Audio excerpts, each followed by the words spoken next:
Welcome to the Hour of the Time. I'm your host, William Cooper. When I first saw the movie 2001, I was amazed, awed, to say the least.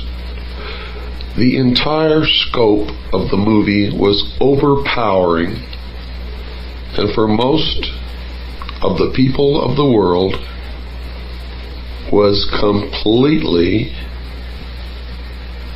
baffling. Most people who saw that movie did not understand from beginning to end what it was that they had experienced, but they knew, everyone who saw it, knew that they had experienced something profound. That something had been communicated to the dark, deep recesses of their mind, which they did not understand.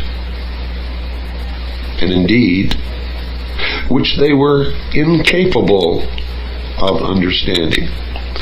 For you see, the movie was not meant for the profane, as most of us are called, by the adepts or the initiates or the priests of the mystery schools. For that movie was a message to those initiates who were well versed in the symbology and the mystery religion of an ancient religion that is practiced to this day in secret.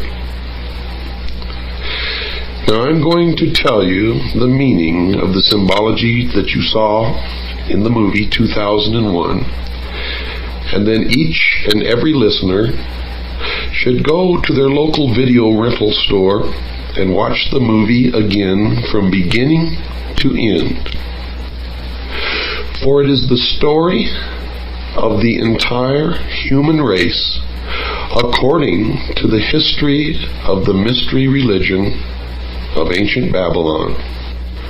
Now I can assure you that you will not understand any of what you are going to hear without ample preparation and without a basic understanding in the symbology of the ancient religion.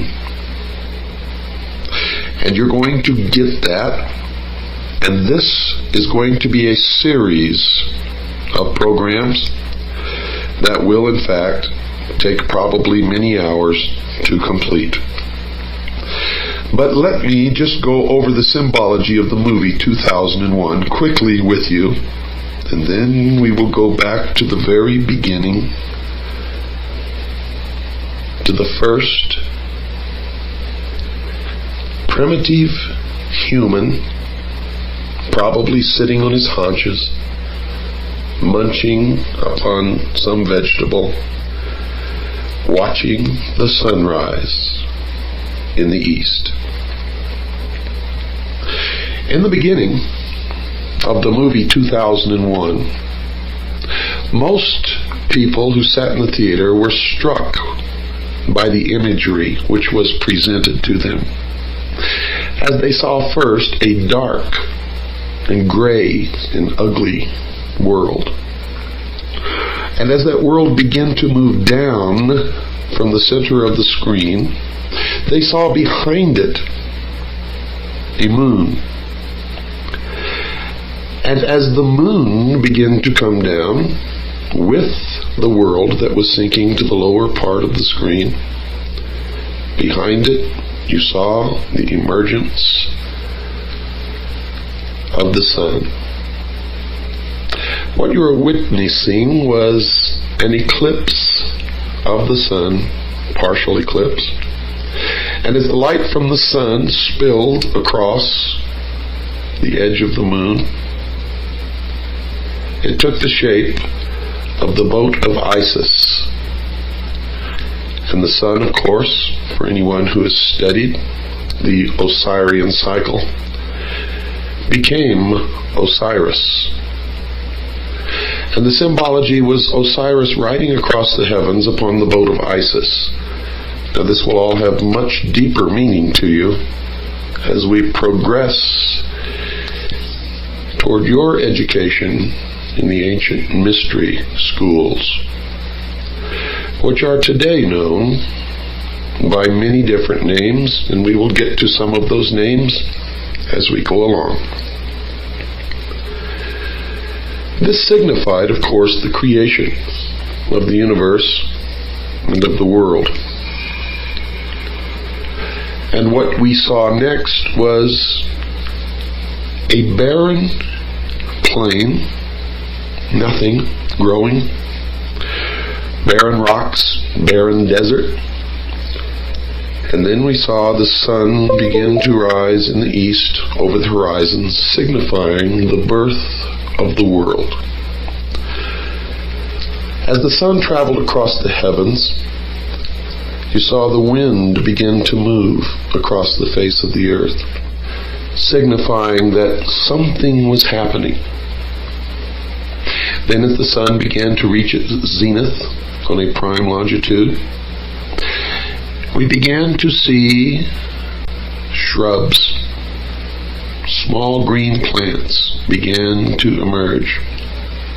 Now the sun traveling across the heavens did not, of course, signify a day. It signified an age. An age, dear listeners. As the sun sank deeper into the afternoon, we saw the emergence of animal life, birds. We could hear the birds singing. We could see the animals. And then we could see primitive man in the form of an ape, mingling amongst the animals, neither harming the other, living in a state of innocence. And you saw man only eating plants and roots. And you saw that even when the animals and man were in competition for food, no one was injured or hurt, but there was a display of waving of arms and yelling and grunting until one or the other moved away. The significance of this was the age of innocence, when man lived in the Garden of Eden, innocent. With the animals, it was a vegetarian. And as the sun progressed farther toward the west, we saw man begin to retreat into the womb. For you see, the passage of the sun across the sky, from the time that it rose in the east, signifying the birth of the world, we saw that as it reached its zenith, its most powerful aspect in the heavens, life began to emerge, first in the form of plants and then animal life. And that the animals and early man lived in harmony together in a state of innocence. This was the symbology of the movie. During this process, you saw a rock formation in the shape of the male organ, the penis. This was the symbol of the mystery schools of the generative force of creation. When you watch the movie again, pay attention to the symbology of the movie. Now, as the sun begins to sink even farther in the west, man and his little tribe goes to the water hole and confronts another group of primitive man, all in the form of the ape. And there's a confrontation. But you notice that no one was injured or killed. There was a lot of waving of arms, jumping up and down, grunting and screaming and screeching, until the group that was at the watering hole and had already quenched their thirst moved away, and then the new group moved in. And then they scurried into the womb, signified by the cave. And there was more symbology there, as they all sat in the darkness with their eyes open in fear. and one of the female apes held a child to her breast. And you were seeing man in the transformation from ape to human. Primitive man evolving to the point where he could think. And then what happened in the movie? Toward the dawn, you heard the humming of bees. Millions of bees. And the beehive and bees are a prominent symbol in the mystery schools. It signifies societal cohesion. Industry. Now, not industry as you may know it in the manufacture of cars, but industry in working together in a societal form. In this case, the very basic rudiments of society. And as the sun again began to rise up in the east, signifying the dawn of the new man,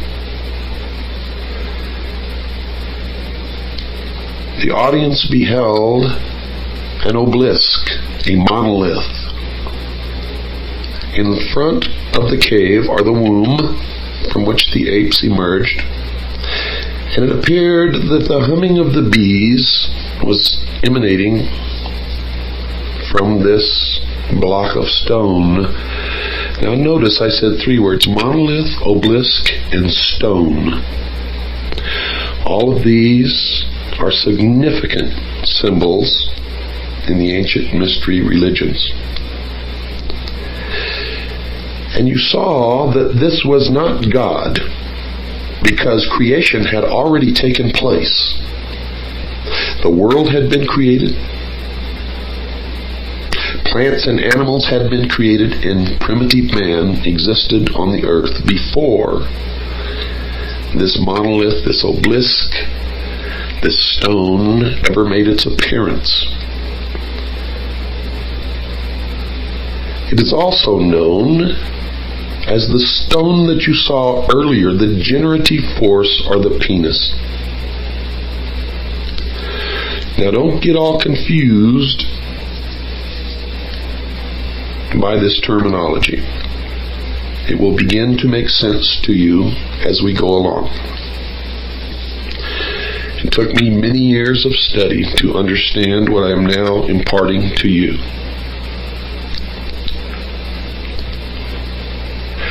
You watched as the apes milled about in great excitement, and one, encouraged by another, signifying Adam and Eve. The one encouraging was the symbol of Eve. The one being encouraged was Adam. Until he actually reached out and touched the face of the stone, and he was imparted intellect. You could tell that something significant had happened because the tone and the general volume of the music changed at that point. And then the other apes began to touch and rub the statue. Now, most people that I knew attributed what happened to some extraterrestrial force. And they were receiving the exoteric interpretation, or that which is meant for the profane, those who are not illumined and cannot understand what it is they are seeing. But for the initiated, what they witnessed was the creation of the world by God and the impartation of knowledge to man, the forbidden knowledge, by Lucifer through his agent Satan. For in the religion of the mystery schools, they believed that man was held prisoner in the Garden of Eden by an unjust and vindictive God, and that man was not told by this unjust and vindictive God that he could have the same powers. And man was set free from the bonds of ignorance by Lucifer through his agent Satan, and many believe that the two are the same, and that's okay because maybe they are. And that through the gift of intellect, man himself will become God. Now, for those of you who understand what I am imparting to you now, you may not even have to listen any farther, for it explains everything that has ever happened in the history of man, and everything that is happening now, and all that is to happen in the future.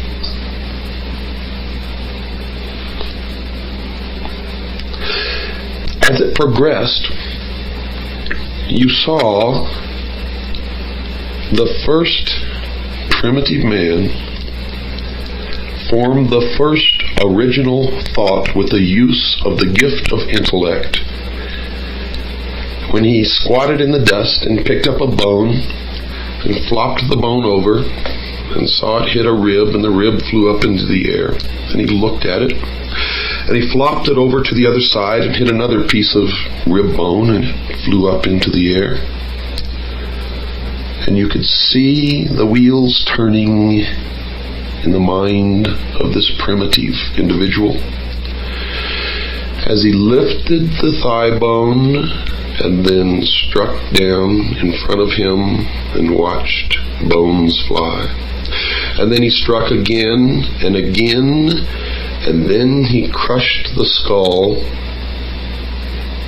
of the dead animal that was lying in front of him.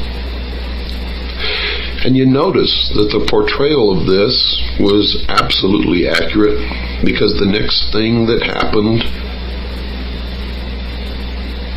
was that this new gift, this intellect, and this original thought led to the murder of another primitive human being.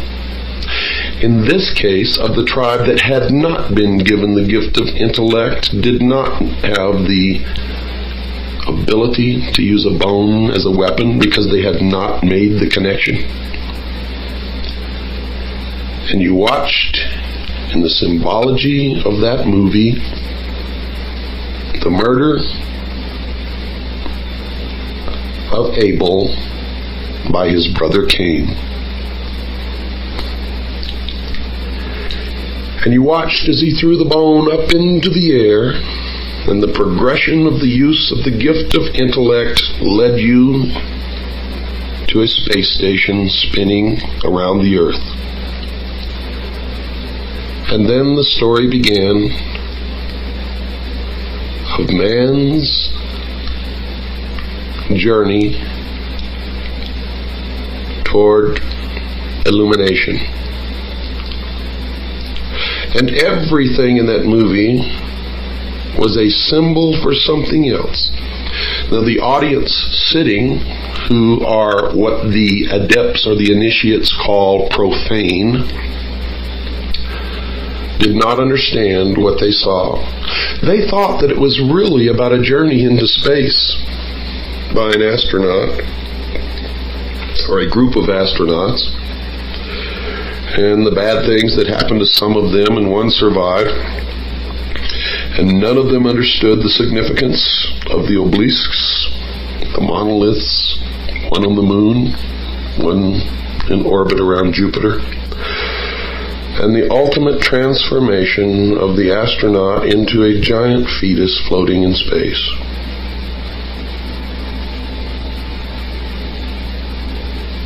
And to tell you the truth, when I first saw the movie, I didn't really understand it either, but I knew that there was something of such import there that I needed to know, that I never stopped studying until I found out. And of course, one discovery leads to another. And every time I answered a question, 100 more popped up, until I reached a point, dear listeners, where I realized that if I studied for the entire rest of my life, there is not enough time in my life to learn what it is that I need to know. But I have learned enough along the way to impart some of my knowledge to you, and maybe you can help me find the ultimate truth that all of us, ultimately learn to look for. Although not all of us ever realize that we are looking, and most of us never even understand what it is that we are looking for, but some of us do understand that we are looking. The adepts or the initiates, the priesthood of the mystery school, believe that they have found it and that they know all of these things. And I'm not really sure that they do. Because in my search and my ultimate illumination, and yes, I have become, to a degree, illumined or illuminated. I have discovered that I am more illuminated than most of those who have gone through the process of initiation in the mystery schools and believe that they know more than I do. And it's not true. I have surpassed them by so far. And they believe that they are so far ahead that it has become difficult for me to place myself in any kind of logical progression along a path that I am following, and I know not where it will ultimately lead. But I know that many have been misled along this path and are worshiping the fallen angel that we know as Lucifer. Many believe that Lucifer and Satan are the same. Many people believe that they are totally different entities and that Satan is evil and Lucifer is not. But Lucifer rebelled against God according to the Bible and was expelled from heaven and flung to the earth to be the master of the material world, the master of the earth. Now, if Lucifer is indeed Satan, how this transformation took place, I am not wise enough to know. If they are different, then I have not yet discovered where Satan came from, if Lucifer is not Satan. Now, there are people who have professed to know the answers to these questions and have sat down and we have talked for hours. And I still am not sure that they are right or that they are wrong. And I'm still looking for the answer to that question. But I do know this. Ancient man witnessed something that he described in his oral history and in his writings. And it could probably be called the first UFO sighting in the history of the world. How art thou fallen from heaven, O Lucifer, son of the morning star? Now notice, Lucifer was called the son of the morning star. It was also called the morning star. And there is a great mystery here, because Christ also called himself the morning star. Now, how all that fits together, I do not know, but I have been told by those who have been initiated in the mystery schools that Christ and Lucifer are one and the same being. However, I cannot bring myself to believe that. What you believe, of course, is your own business and is not my intention to make you believe anything. but rather to impart to you what I have learned over many, many years of study into the secrets of those who worship the ancient mystery religions in secret for thousands of years. For you see, that monkey who sat there squatting on his haunches in the desert, striking the earth and the pile of bones with this great thigh bone, was the first priest of the mystery schools. And it was this first priest who then began to initiate others into the secrets.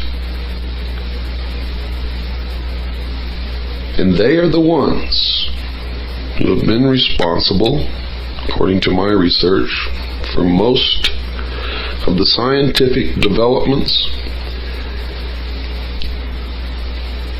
and the forward movement as far as material progress goes of the human race.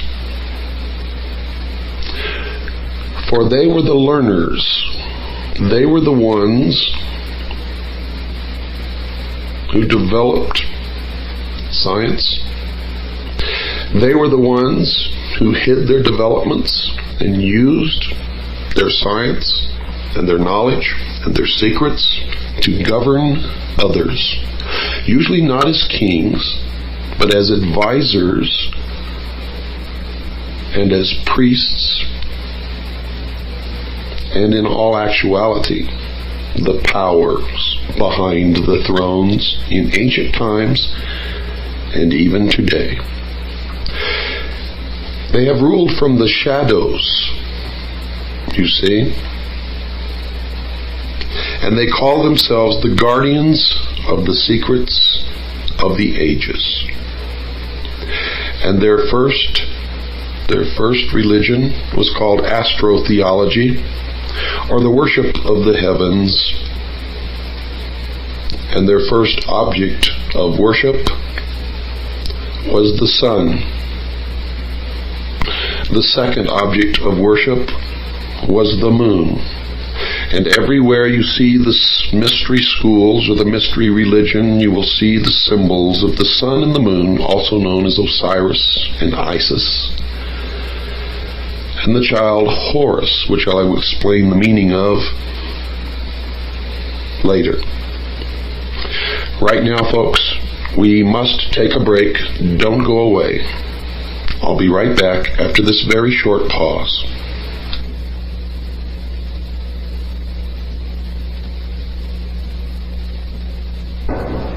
Man's newfound intellect set him upon a quest that, according to those who say that they know, has never ended even unto this day.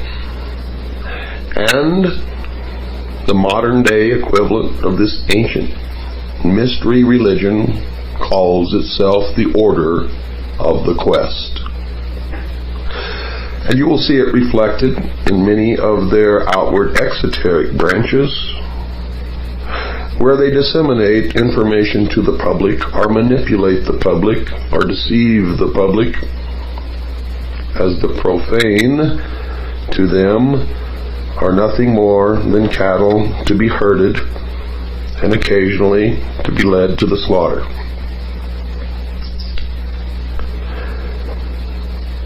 In the movie 2001, the quest led them ultimately into space and to the moon, where they were further imparted knowledge by Lucifer, again, in the form of the obelisk, the monolith, the stone, the penis.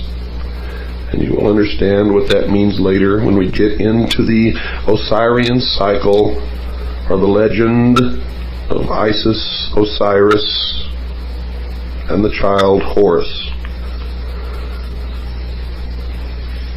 When they were imparted knowledge again on the moon, it set them off on a further quest to the planet Jupiter, where they found a huge, tremendous, again, another obelisk, monolith,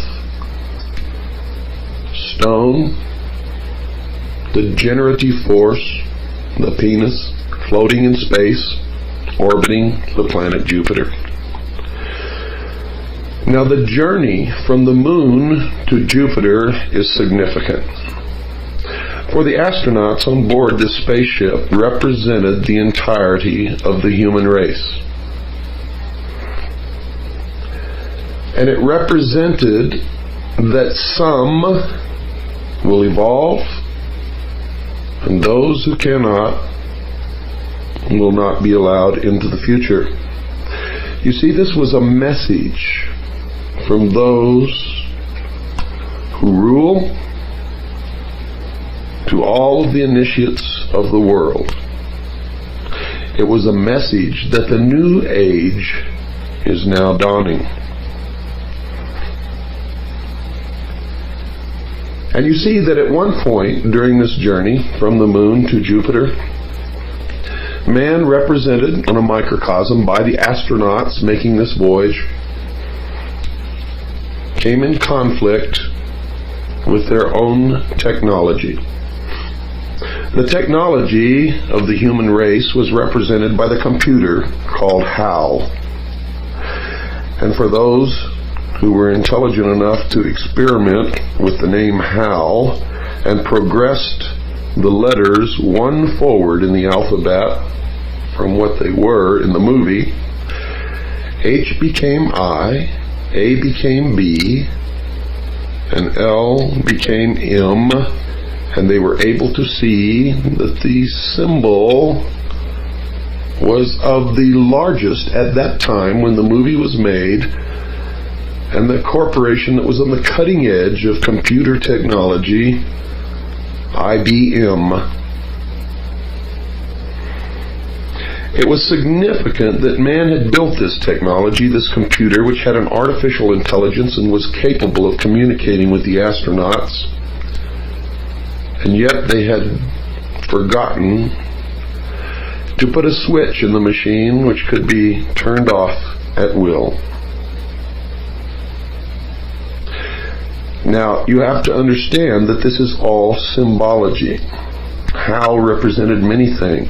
He represented the atomic bomb, the hydrogen bomb, chemical warfare, bacteriological warfare, represented the state-of-the-art of technology, where it became so complicated that no one man could be an expert in it, and thus might unknowingly participate in the building of a technology which could destroy him, yet he only worked on a part or a portion of it,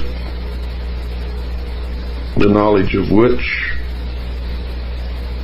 did not indicate to him that the end product could be a danger. And we see that happening now, don't we? Where everybody has to specialize in one small portion of technology because the overall picture is so complicated and so far beyond our understanding, that we see the prediction made in the movie 2001 actually becoming true before our very eyes. Just in my lifetime, I've seen automobiles that I could take apart and put together blindfolded myself as a teenager, to driving automobiles that I can lift the hood and not even recognize most of what I'm looking at, except that I know that it's an engine in there, and I know that it's got a fuel delivery system and some kind of a system that ignites the fuel. But the technology has surpassed my ability to take it apart and put it back together again without many months or years of specialized training. And this has occurred across the board in our technology. And as I've told you before, I will tell you again tonight, dear listeners, in secret.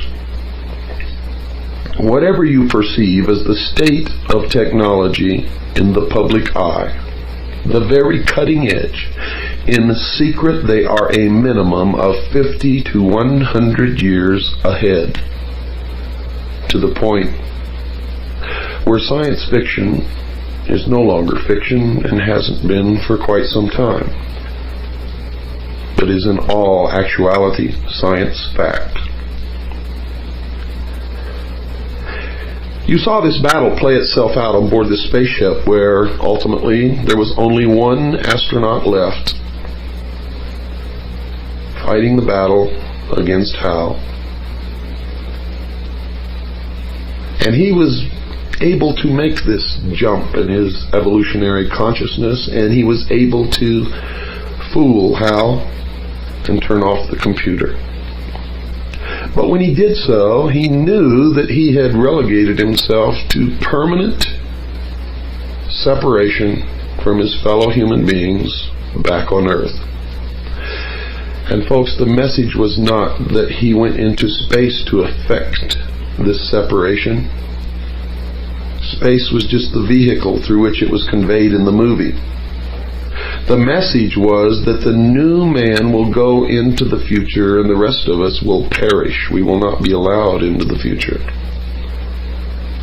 If we are, it will be as slave labor until we are no longer useful, and then we will simply be exterminated. The message to the vast army of initiates in the mystery school was, we are on the threshold of the new age. And into this new age will march only one man. It is the new man. It is the illumined man. It is the man that is able to make the evolutionary jump to no more war, to no more rape, no more pillage, to the level in the mystery school known as 666. It is the number of a man. It is the illumined man to the mystery schools. To those of us who are Christians, it is the symbol, mark of the beast, the indication that the Antichrist has arrived, and the beginning of the time predicted in the book of Revelation known as the tribulation. All of this that I thought I knew so well and understood has become even more mysterious to me now, as I know that I am battling against something that is almost incomprehensible, and I have had to do it alone, by myself, not trusting anyone else, not letting them in, for fear that they would corrupt my mind and I would be led down the wrong path.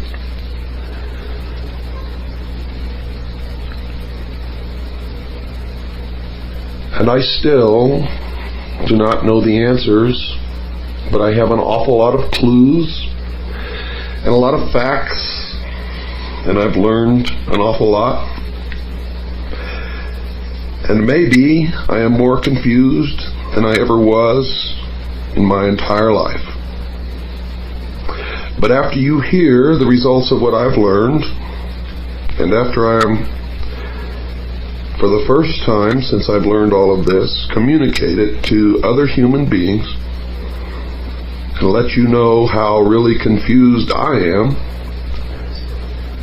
maybe all of us being confused together can put the pieces in their places and patch this mystery together and come up with what we need as answers to formulate a future that we can all enjoy without fear, without wars, without lies and deception and manipulation, without elitists and terrorists and crooks and liars. For I'm going to impart to you during all of this that the priests of the ancient mystery religion are the ones who have caused most of the misery in the history of man.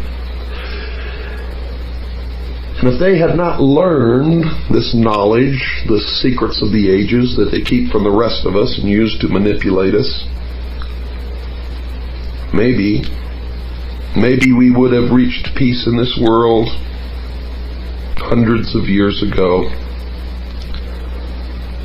I don't really know the answer to that, but I don't think much of what has happened in the history of the world that was miserable, terrible, would have happened without these people.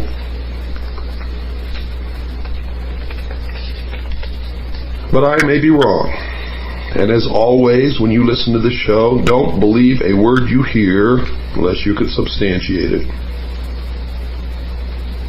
in your own research.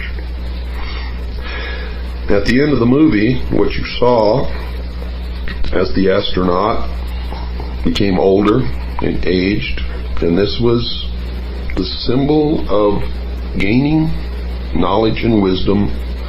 And he looked at himself, and he saw himself younger, and he looked back and saw himself older, and he looked back and he was older still, and he looked back and he was young again, and then old.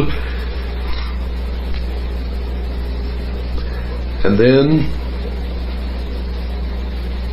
he saw this unbelievably overpowering and stunning vision of a fetus, a human fetus, floating in the great vastness of the universe, signifying the birth of the new age and the new man that will go into the future.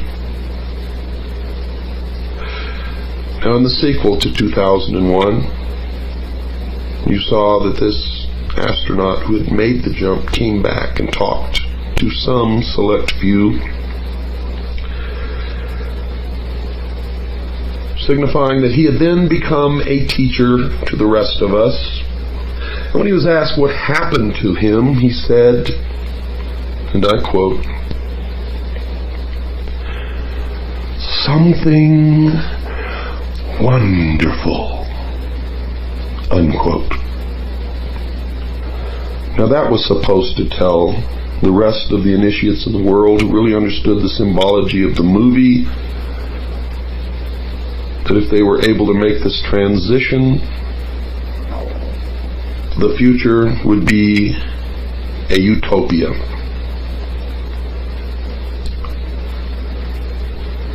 Now, I don't know whether it will be or not, but I can tell you this. The priests of the ancient mystery religions are in charge right now, and we had better damn well find out, and we had better do it very quickly. For the new age is the age of Aquarius, and the exact date of the dawning of the age of Aquarius can be determined astrologically. And I'm not going to tell you what that date is, although I have it right here on a piece of paper in front of me. I want you all to help in this search. God knows I need help. I can't save us all alone. And there's always the possibility, because I am human, that I could make the wrong decision or make the wrong interpretation.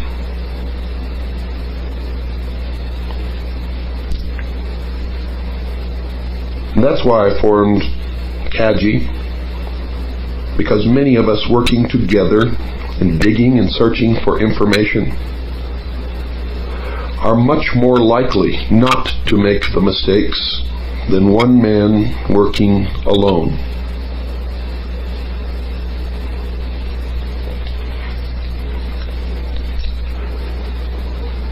Let's go back now to the beginning,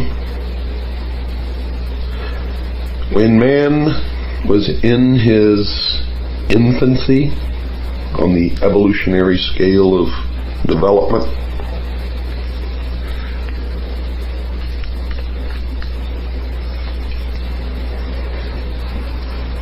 Man was alone.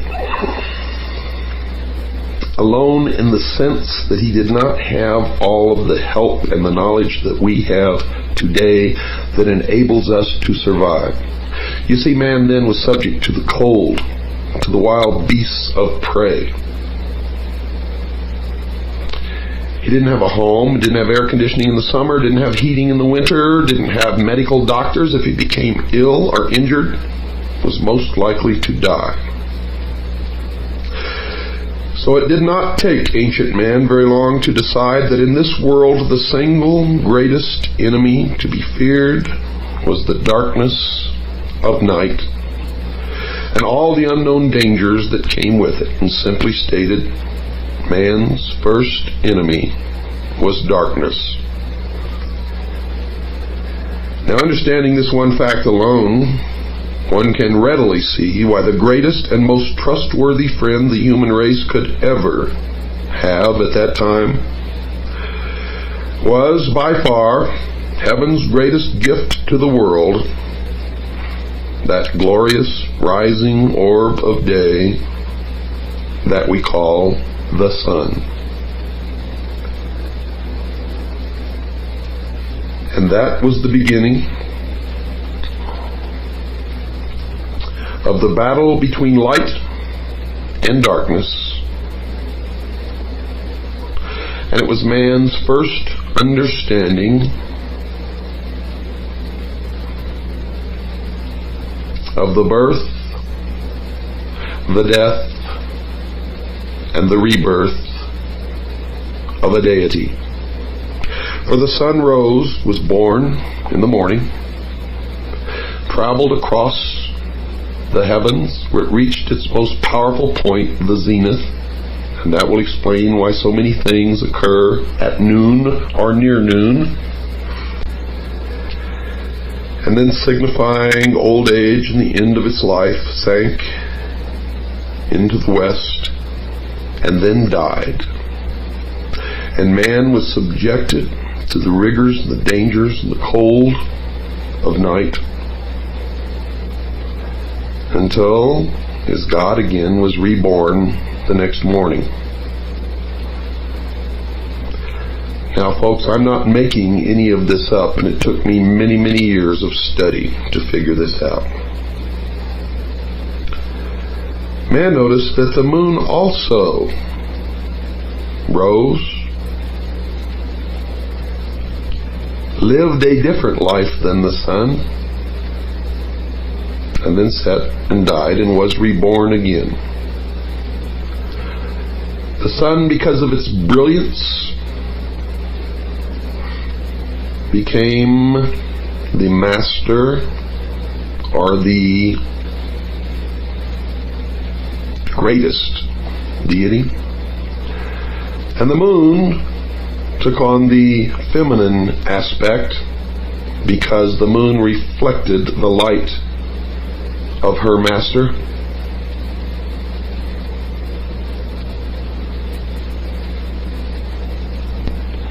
And all of this will begin to make sense to you eventually as we go through this, because from now on every program that I do is going to be devoted to this, to the explanation of the esoteric religion, the ancient mystery religion.